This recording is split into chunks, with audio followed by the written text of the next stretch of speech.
The Velthri delegation arrived on a Tuesday. They chose Tuesday on purpose. Commander Sevik had read 17 years of human behavioral data and concluded that Tuesday was the most psychologically diminished day of the human week, too far from the weekend's warmth, too deep in the week's throat to feel anything but fatigue. Humans on Tuesdays, the data said, were negotiable. Humans on Tuesdays made concessions they would not make on Saturdays. Sevik was a thorough creature. The Velthri were tall. Not dramatically tall, not the kind of tall that made jaws drop, but the kind of tall that made rooms feel miscalculated, like the architecture had been designed for something slightly smaller, and the Velthri had shown up anyway, and decided not to care. Their skin was the color of old iron, their eyes were compound and amber, and they moved in a way that suggested their bones were slightly too long for their bodies. They had conquered 14 systems. They had absorbed 11 species. They wore the mineral gray uniforms of a civilization that had not lost a war in 300 years. They were not afraid of humans. This was their first mistake. The meeting was held at Kepler Station, a joint human Galactic Council facility orbiting a gas giant that nobody had bothered to name yet. The Velthri had requested neutral ground.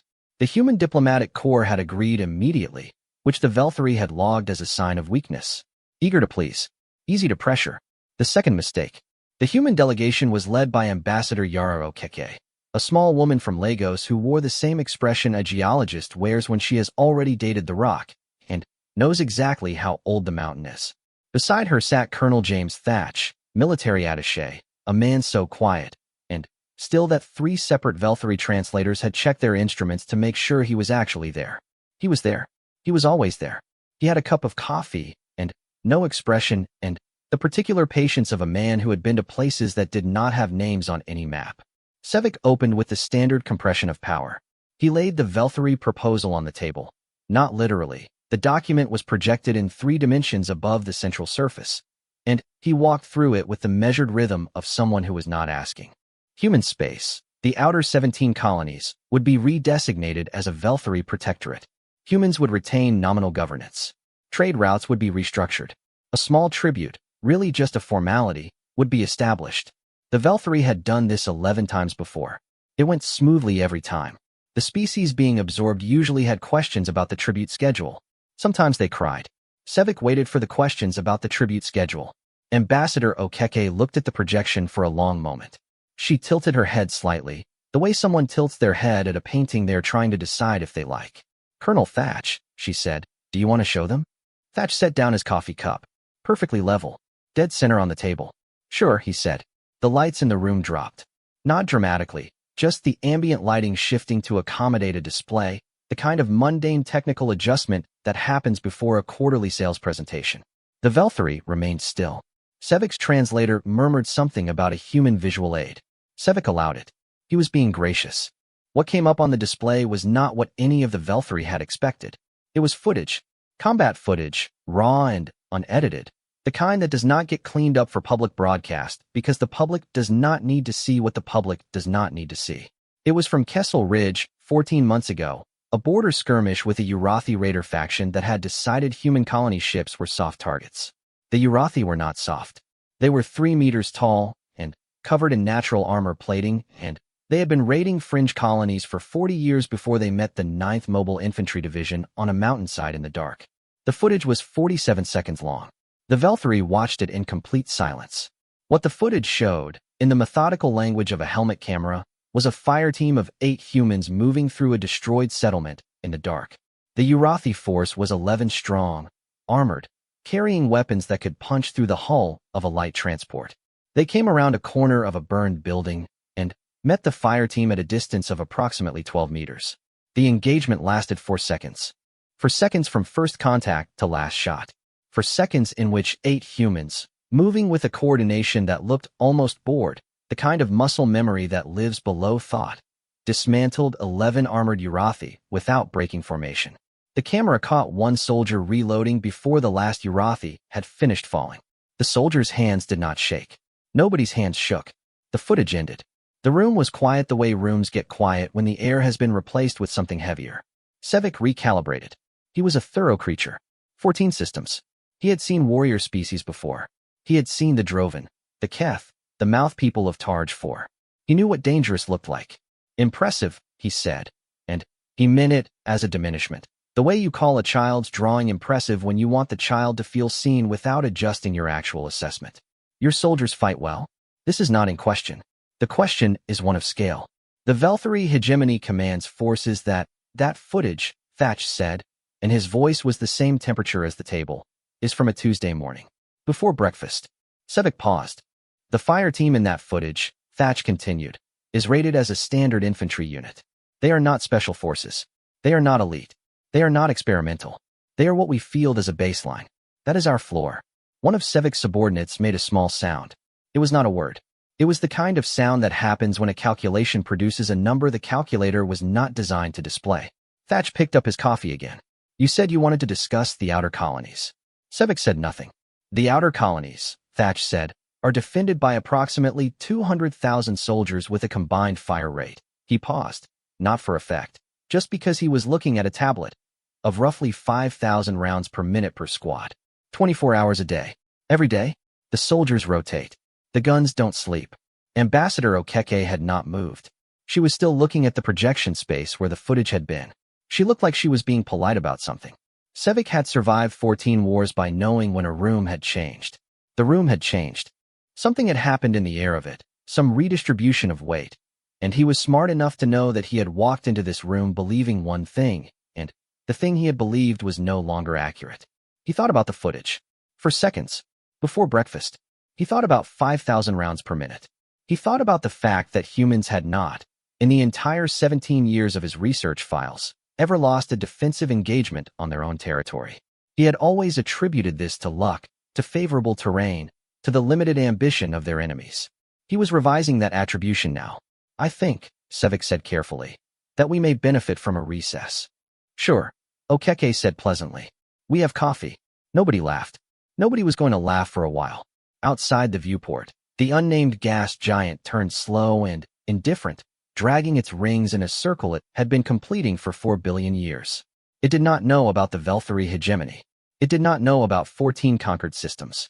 It just turned, the way it always had, heavy and ancient and entirely unbothered. Thatch refilled his coffee. He had a second cup.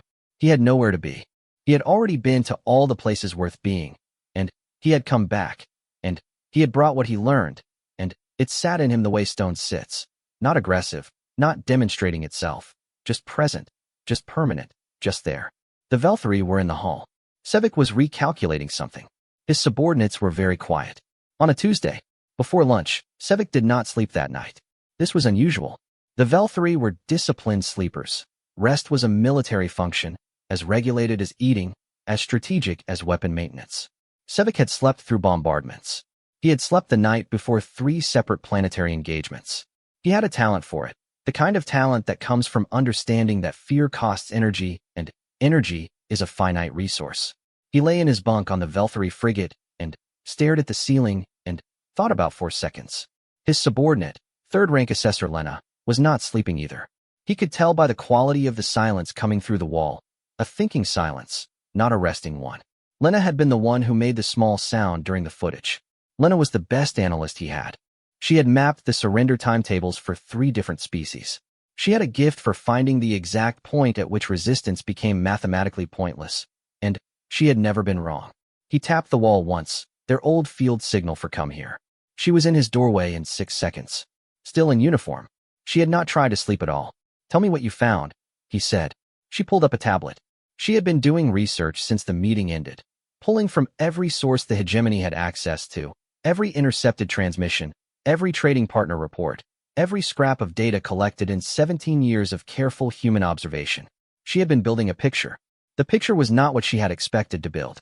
Their military history, she said, and her voice had the flatness of someone delivering a pathology report. I have been doing this wrong. We all have. Sevik sat up. We categorized humans as an emergent threat species. Late developers. They only achieved spaceflight 300 years ago. We compared their timeline to the Drovan, 600 years of spaceflight before they were combat capable at a hegemony level. The Kef, 450 years. We assumed humans were early on the same curve. They are not on the curve. They are not on the curve, she confirmed. They have been at war, Sevik, for their entire recorded history. Not border skirmishes. not territorial expansion. Their history is, she stopped. She was searching for the right word in 2 languages and settling for none of them. Their history is almost entirely made of war. Not because they are primitive, because they are another stop. They practice it. The way we practice mathematics. The way we practice engineering. For them, it is not a last resort. For 3,000 years of recorded history, it was a primary form of political communication. Sevek was quiet. The weapons in that footage, Lena said. I traced the lineage. That rifle design is 7 generations descended from a weapon they developed in the early 20th century. They have been refining the same basic kinetic projectile system for over 100 years. They did not abandon it when they developed energy weapons. They developed energy weapons and kept the projectile systems because they discovered that certain types of armor respond differently to each. And a soldier with both options is harder to armor against than a soldier with one. They plan for being armored against. They assume it. They build redundancy into their weapons the way we build redundancy into life support. It is not pessimism. It is, she looked at the tablet. The word they use in their doctrine manuals is realistic. Sevek stood up and went to the viewport. The gas giant filled half of it, enormous and slow. The 5,000 rounds per minute, he said. Per squad. 20 soldiers. That is 250 rounds per minute per soldier, which is not their maximum rate of fire. That is their sustained rate. What they can maintain across a full engagement without overheating their equipment or exhausting their ammunition supply. Their maximum rate in a 10-second burst is significantly higher.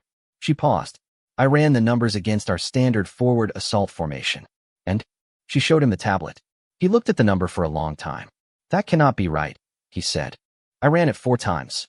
The number said that a standard Velthory forward assault formation of 60 soldiers, charging a prepared human defensive position, would take approximately 70% casualties before reaching effective engagement range. 70%. Before they could fire a single shot that mattered. He had taken worlds with lower losses than that. The hegemony has faced entrenched defenders before, he said, because he needed to say something that pushed back. Not these defenders. Lena set the tablet down.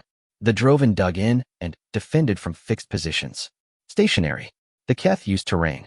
The humans, she pulled up another file, field reports from minor engagements along the fringe, none of which the hegemony had thought worth serious study. The humans defend from movement. They retreat to draw pursuit, establish kill zones in the retreat path, hit during the pursuit, fall back again, establish another zone. They have a word for it. They call it elastic defense. They have been doing it since before they had guns. They did it with spears. Sevek turned from the viewport. You are telling me that this is not a species that learned to fight. I am telling you this is a species that has never stopped. The silence between them was a different kind than before. Not a thinking silence now. Something heavier. In the morning, the negotiation resumed.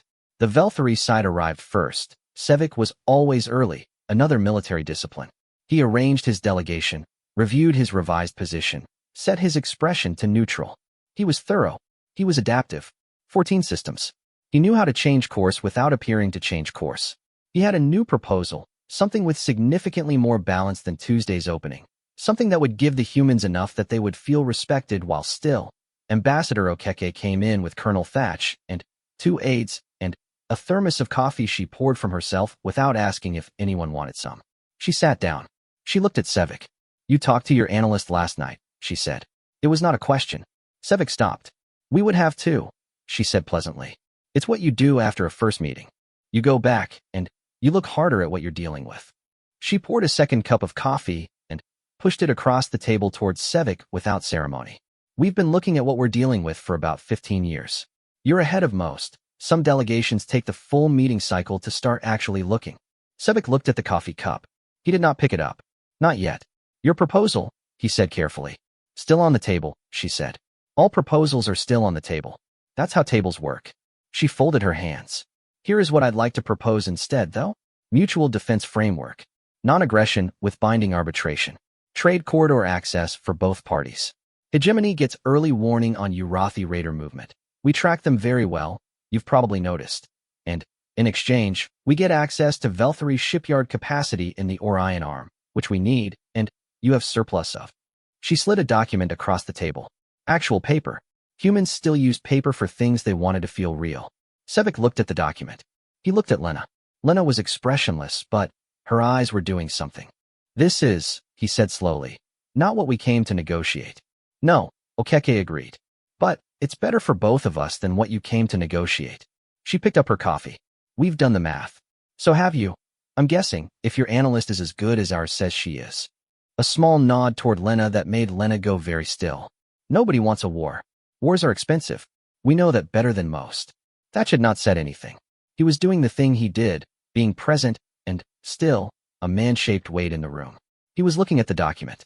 Colonel, Sevik said, because he found himself needing to address the man directly, needing to make him into a person who could be addressed, and, therefore understood.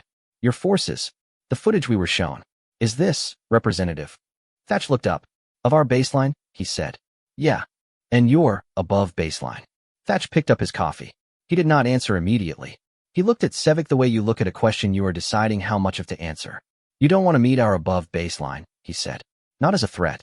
The same temperature as everything else he said. Just a fact that happened to have weight. Sevik looked at the paper document. He picked it up. It was good paper. Thick. The kind that costs something. He read it. It was, objectively, a better arrangement than what he had walked in with. The hegemony got real things. The humans got real things. Nobody had to find out what the above baseline looked like. Sevik, who had survived 14 wars by knowing when a room had changed, made a decision. He picked up his pen. Outside, the unnamed gas giant turned. Its rings were made of ice and rock, ancient debris, the remnants of something that had broken apart so long ago that nothing alive remembered what it had been. The ice caught the light of a distant star and scattered it in a way that was almost beautiful if you were the kind of creature that noticed beauty while calculating survival odds.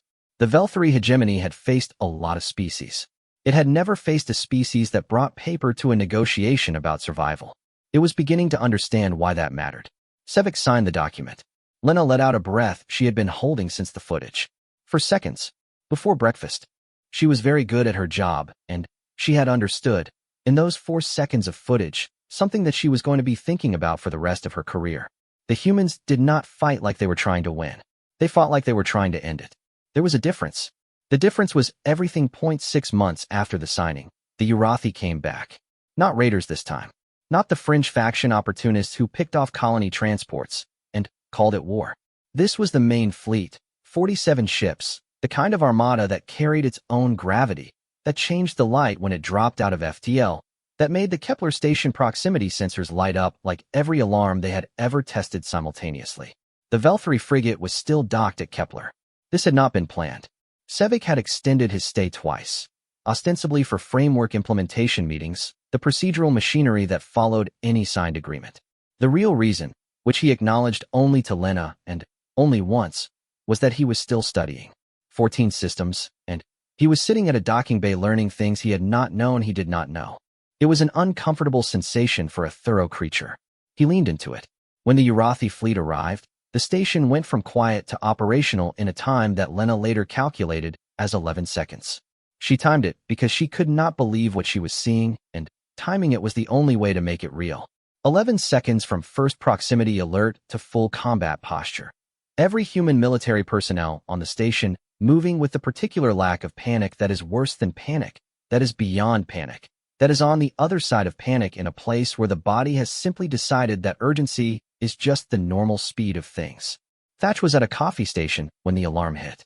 He set down his cup, not rushing, just setting it down the way you set something down when you know where it will be when you come back, and walked to the operations center. Sevik followed. He did not know why. He had no role in this. The mutual defense framework was signed but not yet ratified, technically not in effect, technically leaving his frigate in a complicated diplomatic position relative to an active military engagement. He followed anyway, Lena one step behind him, because something in him understood that this was a thing he needed to see. The operations center was controlled chaos in the way that rivers are controlled chaos. Everything moving fast, everything going somewhere specific, no wasted motion, noise that was all information. Human officers moving between stations, relaying coordinates, and intercept vectors, and ammunition manifests in a shorthand that sounded like a different language even when it was the same one. Screens showing the 47 Urathi ships in formation, a display that in any other context would have produced something like dread. Thatch stood in the middle of it, and was still. He looked at the screens for about 8 seconds. Pull the third colony platform east of the shipping lane, He said to no one in particular, and 3 different people moved to do it. Get me Commander Reese on the defense grid. A pause, someone handing him a communicator. Reese. They're in a standard hammer formation, leading with the heavies. Yeah, I see it. Hold the left flank at 7 kilometers. Let the center advance. Don't hit the center. Let it advance. Another pause. Because when the center advances, the flanks have to keep pace or the formation collapses, and when the flanks accelerate, they lose cohesion on the rear guard. We hit the rear guard. He listened to something. I know it looks like we're letting them in. We're not letting them in. We're choosing our angle. He handed back the communicator. He looked at Sevik, who was standing in the doorway of the operations center looking at the screens and doing a thing he almost never did. He was unsettled. You're letting them advance, Sevik said. Not accusing. Processing. Into a specific piece of space, Thatch said. Yes. That piece of space has 12 automated platforms and a minefield that isn't on any chart the Urathi have access to. Thatch looked at the screen. They've been doing this hammer formation for 160 years. It works against a lot of species. Cracked the hegemony's third system, I think, the Sarin Reach, Lena said quietly. 40 years ago, right? It works because the psychological pressure of the center advance causes defenders to reinforce center and leave flanks thin. Then, the flanks fold in. He crossed his arms. We reinforced the minefield instead. On the screen, the Urathi formation moved. Exactly as Thatch had said. The center advancing, the flanks accelerating to compensate, the rear guard stretching to maintain the shape of the hammer. It was a committed formation. It required commitment. Once the center went forward, the whole thing had a momentum that was very difficult to reverse, like a wave that had already broken, like a word already spoken. The rear guard hit the minefield at the 11-minute mark. It was not a small thing that happened. It was the kind of thing that changes the light, that makes the screens show colors that screens rarely need to show. 6 Urathi ships stopped being ships in a span of time too short to have a comfortable name for.